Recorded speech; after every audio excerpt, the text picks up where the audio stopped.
আমরা দেখতে পাচ্ছি সারা বিশ্বে নাস্তিকতা বৃদ্ধি পাচ্ছে এবং অনেক মানুষ খ্রিস্টান ধর্ম ত্যাগ করছে, বিশেষ করে যুক্তরাজ্য এবং ইউরোপে। আপনি বর্তমান পরিস্থিতি দেখে ইসলামের সাথেও কি একই প্রবণতা দেখেন? আমি একজন একাডেমিক, প্রফেসর লিন্ডা উডহেড। তিনি লন্ডনের কিংস কলেজের একজন অধ্যাপক। তিনি ব্রিটেনের ধর্ম বিষয়ক একজন উচ্চপদস্থ বিশেষজ্ঞ, ধর্মের সমাজবিজ্ঞানী। তিনি আদমশুমারি সম্পর্কে মন্তব্য করেছিলেন, যা প্রকাশিত হয়েছিল বেশ কয়েক মাস আগে। ব্রিটেনে ধর্ম হ্রাস পাচ্ছে এবং এটি বেশ কয়েক দশক ধরে অনেক তীব্রভাবে হ্রাস পাচ্ছে।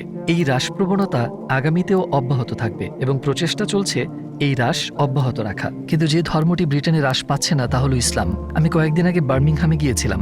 আমি আসরার রশিদ নামে একজনের সাথে কথা বলছিলাম, যিনি ইসলামে নাস্তিকতার জবাব এই বইটির লেখক। সত্যিই যা আমি সুপারিশ করি তা হলো বার্মিংহাম হলো সম্ভবত ব্রিটেনের দ্বিতীয় শহর। তিনি আমাকে বলছিলেন বার্মিংহামে প্রায় 40% লোক এখন মুসলিম। এটি অনেক বড় একটি অংশ।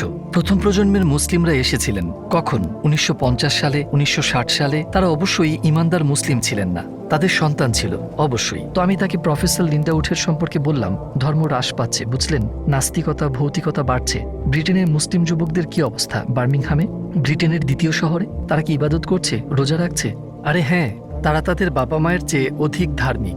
তাই আমরা ইংল্যান্ডে দেখতে পাচ্ছি মুসলিমদের ক্ষেত্রে শুধুমাত্র যুবকরা তাদের বিশ্বাসে অটল নয়, বরং তারা 5 ওয়াক্ত নামাজ আদায় করছে এবং তাদের ধার্মিকতা বৃদ্ধি পাচ্ছে তাদের নিজেদের বাবা মায়ের চেয়ে বেশি। এটি সত্যিই অবিশ্বাস্য এখন। এবং কেউ আমাকে বলেছিলেন যিনি জার্মানি সম্পর্কে জানেন, কারণ আমি ভাবছিলাম ওয়াও, ইংল্যান্ড অসাধারণ না? ওহ না, জার্মানিতেও এরকম, অন্যান্য স্থানেও এমনটি হচ্ছে। ইউরোপে মুসলিমরা তাদের বিশ্বাস হারাচ্ছে না, বরং তরুণরা তা ধরে রাখছে এবং এটি ভবিষ্যতের জন্য ভালো।